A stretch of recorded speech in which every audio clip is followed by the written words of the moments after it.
जम्मू कश्मीर के एक छोटे से गांव में कर्ण अपने परिवार के साथ रहता था। उसके बगीचे में लगे सेब और अखरोट के पेड़ ही उसकी रोजी रोटी का जरिया थे। कर्ण बचपन से ही पेड़ों पर चढ़ने में माहिर था और बिना किसी सुरक्षा उपकरण के आसानी से ऊंचाई पर चढ़ जाता था। उसके पिता कहा करते थे, एक सच्चा पहाड़ी अपने पेड़ों को अपनी हथेली की लकीरों की तरह जानता है। कर्ण को अपनी फुर्ती और अनुभव पर इतना भरोसा था कि उसे सुरक्षा बेल्ट या रस्सी जैसी चीजों की जरूरत ही महसूस नहीं होती थी। अक्टूबर की एक सुबह, जब घाटी में सुनहरी धूप फैल रही थी, करण अपने सबसे बड़े अखरोट के पेड़ पर चढ़ने जा रहा था। करण, उसकी पत्नी रितु ने रसोई की खिड़की से आवाज लगाई, तुम सुरक्षा बेल्ट क्यों नहीं पहन लेते?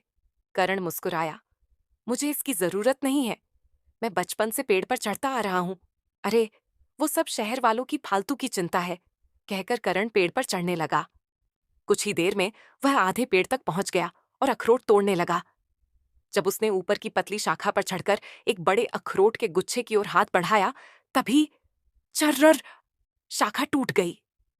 करण का संतुलन बिगड़ा और वह तेजी से नीचे गिरा। धड़ाम! करण जमीन पर गिरते ही लुढ़कते हुए ढलान पर जा पहुंचा। उसकी छाती में तेज दर्द उठा और उसकी बाईं टांग अजीब तरीके से मुड़ी हुई थी।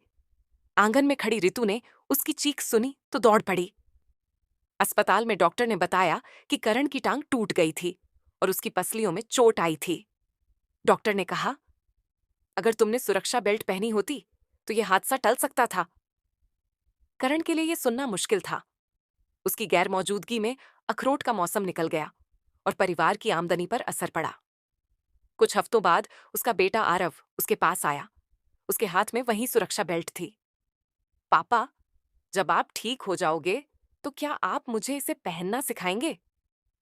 करण ने बेटे का हाथ थाम लिया और कहा, जरूर, और मैं खुद भी अब इसे पहनूंगा। वसंत के आते आते करण पूरी तरह ठीक हो गया। इस बार वह सुरक्षा बेल्ट और रस्सी के साथ ही पेड़ पर चढ़ा।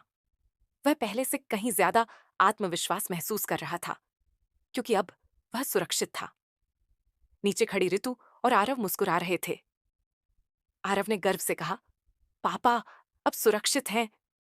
करण को समझ आ गया था कि असली बहादुरी खतरे को नजरअंदाज करना नहीं, बल्कि उसके लिए तैयारी करना है।